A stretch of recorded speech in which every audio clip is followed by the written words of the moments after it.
Nabahaye mwiriwe canke mwaramutse bivanye naho buri umwe wese aherereye banywanyi bacu mubana natwe makuru n'ibiganiro vya misi yose tubandanya gushikiriza kuri nombonesha kure yacu ari nayo yanyu Muhuza TV.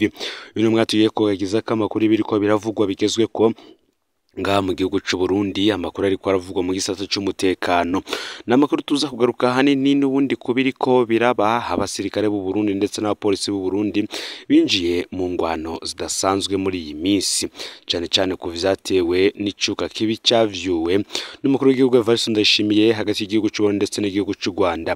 Ni mu gihe muri aka gatondo hatoye ibiziga bitatu biri mu mwambaro w'igipolisi i Bukinanyana. Ivyo biziga bitatu vyari vyambaye umwambaro w'igipolisi, bikaba vyatoye mu gatondo, vyatoye ku mutumba Ruhembe wa zone Bumba ihana urubibe n'ishamba cimeza rya Kibira. Ni muri komine Bukinanyana ho mu ntara c'Ibitoke mu buraruko bushira uburengero bw'igihugu. Ni mu gihe abo mu ntwaro bavuga ko batamenye ivy'ivyo biziga. Tugarutse gato kubw'abararira ishamba akaba aribo babonye ivyo biziga bitatu bwa mbere. Turaza kubabwira n'ingene habayeho kutumvikana hagati y'abapolisi n'imbonerakure ndetse n'indongozi yo mu gisirikare, ikaba yo ivuga yuko intahe z'abanyagihugu zirimwo igipfungu cinshi. Ese kuki bose ibi biziga bariko baravuga ko vyo batari vy'abasirikare b'u Burundi? Turaza abapolisi b'u Burundi murantunge, turaza kubigaruka ko mu buryo burambuye. Ni mu gihe intambara ingabo z'u Burundi zarungitswemo mu gihugu ca Kongo ibandanya gufata umurindi ukomeye. Hari imbonerakure zari zarahawe inyigisho zo gukoresha ibigwanisho bicira umuriro ndetse n'ibindi vyinshi. Kuri ubu rero mu ntara c'Ibitoke naho hari imbonerakure zahawe izo nyigisho zanse kwiyandikisha ngo zije mu gihugu ca Repubulika Iharanira Rusangi ya Kongo. Aba rero akaba ari bamwe mu rwaruka rw'umugambwe CNDD-FDD wo mu ntara za Bubanza na Cibitoke banse gushira mu ngiro itegeko bahawe n'abazirongoye. Bakaba bari ku rutonde rwo kurungikwa mu gihugu ca Repubulika Iharanira Rusangi ya Kongo kurwana n'abaroberi b'abarundi muri Sud Kivu na M23 muri Nord Kivu. Ni mugabo arongoye imbonerakure bo bariko barahakana ivyo bagirizwa, gusa bo bakavuga yuko ata imyimenyerezo ihagije ya gisirikare bahawe yotuma baja gutana mu mitwe n'umutwe witwaje ibigwanisho bavuga yuko wananiwe n'igihugu ca Repubulika Iharanira Rusangi ya Kongo cose, nabo bakabona kwitabaza abandi. Mu ntara ya Kirundo ho imbonerakure n'ubundi ziriko zirakizura kumwe n'abasirikare kandi zikaba zahawe umwambaro w'igisirikare c'u Burundi ndetse n'inkoho. Ni vyinshi tugiye kugaruka ko muri ano makuru, cane cane ku vyaraye bibereye mw'ishamba cimeza rya Kibira mu ntara ya Cibitoke. Tuze kandi no kugaruka kuri ibi vyose biriko biravugwa ku mbonerakure zoba zanse kuja mu gihugu ca Repubulika Iharanira Rusangi ya Kongo ndetse n'ibihano zishobora kuza gufatirwa. Ni Umuhuza TV rero, fyonde subscribe canke sabone niba utari wafyinda ko kugira ngo tujucikanwa nayo dushikiriza, uyasangize bagenzi bawe kandi aho baherereye hose kugira ngo nabo baje bashikirwa n'abiriko biravugwa bigezweko ngaha mu gihugu c'u Burundi. Ni Umuhuza TV nkwaye kaze mwidonido yano makuru.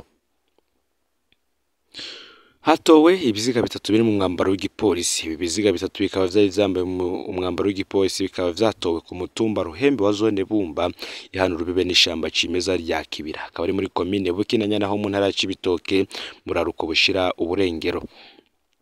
Kubw'ababibonye ivyo biziga bitatu vyariko birabura, vyari biboshe bifatanije, bibohewe ku giti kinini kiri ku nkengera y'iryo shamba cimeza rya Kibira. Ababonye ivyo bizigo bwa mbere baciye batabaza abasirikare bari ku kirindiro cyo muri iyo zone hamwe n'intwaro muri komine. Musanteri wa komine Bukinanyana yaciye ategeka ifubwa ryihuta ry'ivyo biziga bitatu. Ico gikorwa cahawe imbonerakure, intwaro igasigura ko yabikoze uko kugira ngo ikingire abanyagihugu indwara zishobora kwaduka. Akaba ariko vyiganwa n'abanyagihugu bavuga ko izo nsigura ata muntu n'umwe zanyuze. Ngo ntivyumvikana kandi biranateye amakenga. Buri gihe hatowe ibiziga intwari itegeka kubihamba atamatoza n'amato yabaye. Akaba ariko abanyagihugu bidoga. Habayeho kandi ukutumvikana hagati y'abapolisi n'imbonerakure.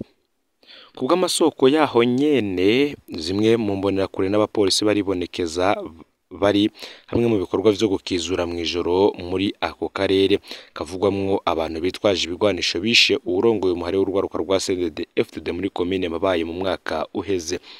Kubw'amasoko mu ntwaro aho muri ako gace imbonerakure n'abapolisi baba baratanye mu mitwe mu gihe ngo bari mu gikorwa cyo gukizura mu ijoro.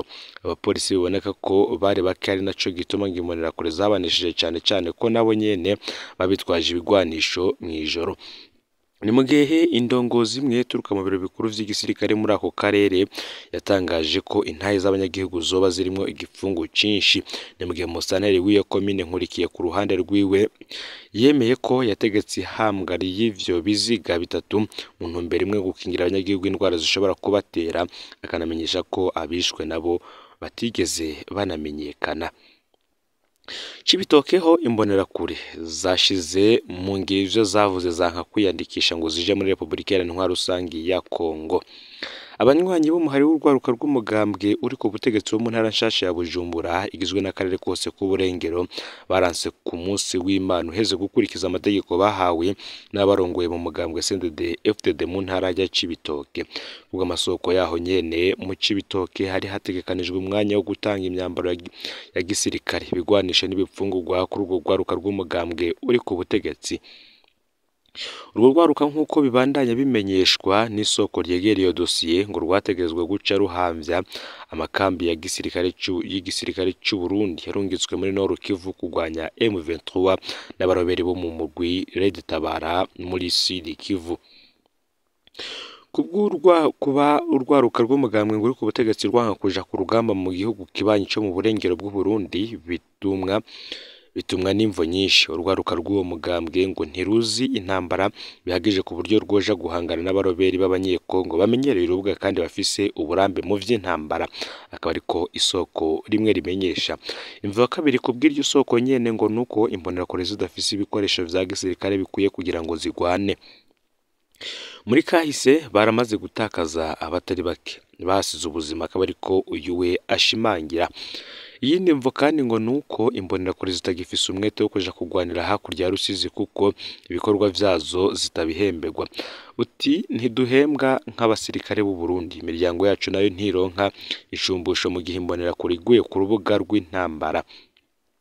Umwe mu rwaruka rw'umugambwe CNDD-FDD amenyesha ko ivyo bemererwa kubw'ivyo bakora muri Kongo bitigera bishitswa. Kubw'ivyo avuga ubu bwoba bwinshi buribonekeza mu mbonerakure kandi nta n'umwe ashaka kuja kwiyahura ngo ahebere ubuzima bwiwe muri Republika Iharanira Rusangi ya Kongo mu ntambara atabonamwo inyungu. Icabaye rero ngo kuri uyu w'Imana igenekerezo ya 20 mu Cibitoke kubwo bikurikirana hafi amaze imyaka myinshi ku mugwa mukuru w'intara ya Cibitoke bejeje kwerekana ko imbonerakure zitagishaka kuja mu ntambara zitabonamwo akamaro. Iyo nyifato yerekanywe n'imbonerakure kubw'umwe mu ndongozi z'umugambwe uri ku butegetsi yarababaje inzego z'uwo mugambwe. Ni mu gihe umurwi w'imbonerakure zivuye ku mugwa mukuru w'ubutunzi Bujumbura nawe nyene wasubiye inyuma. N'agashavu kenshi urongoye urwaruka rw'umugambwe w'inkona mu ntara nshasha ya Bujumbura yamenyesheje ko hageze ko hakoreshwa inguvu mu ntumbero yo kugondoza abagenzi biwe kwiyandikisha kugira ngo baje gufasha abasirikare ba FDNB barungitswe muri Nord Kivu na Sud Kivu. Aragabisha banse kuja muri ivyo bikorwa ko bazofatwa nk'abaturutse urubuga rw'intambara. Kubwiwe ngo hoba hari izindi mvo ziri inyuma y'iyo nyifato y'izo mbonerakure. Ni mu gihe kubw'amasoko yacu imbonerakure 200 zoba zaragiye mu gihugu ca Republika Iharanira Rusangi ya Kongo. Abanywanyi batari munsi ya 200 bo mu muhari w'umugambwe uri ku butegetsi bahavuye bagondozwa baraja muri ico gihugu ca Republika Iharanira Rusangi ya Kongo. Imbonerakure nyinshi kandi zifise imyaka yigiye imbere ziraba ibitari biki imbere yo gufata ingingo yo kuja muri Kongo ngo barafise imiryango bategerezwa gukingira kandi barafise umutima wo gusesangura kurusha urwaruka. Naco gituma inyuma y'ivyigwa vya gisirikare benshi bashima kurungikwa ku butaka bw'u Burundi aho kurungikwa muri Republika Iharanira Rusangi ya Kongo nubwo bemererwa umushahara mwiza n'ibindi vyinshi bibonwa n'umwe mu ndongozi z'imbonerakure. Twibukanya ko bigitangazwa haraheze indwi zibiri n'umunyamabanga mukuru wa CNDD-FDD Reverien Ndikuriyo ko hari umugambi wo kubarungika mu bikorwa vya gisirikare mu gihugu no mu makungu. Imbonerakure zari zatanguye kwerekana ko zitavyemera, zigatanga akarorero k'abasirikare bishwe n'abandi barafatwa na M23 ariko barihakanwa n'ubutegetsi bw'u Burundi. Ngaya rero aya ariko aravugwa ku mbonerakure. Ni mu gihe kandi hari ibara ryaguye aho kuri ubu mu gihugu c'u Burundi n'ubundi bintu bibandanya kuyangara.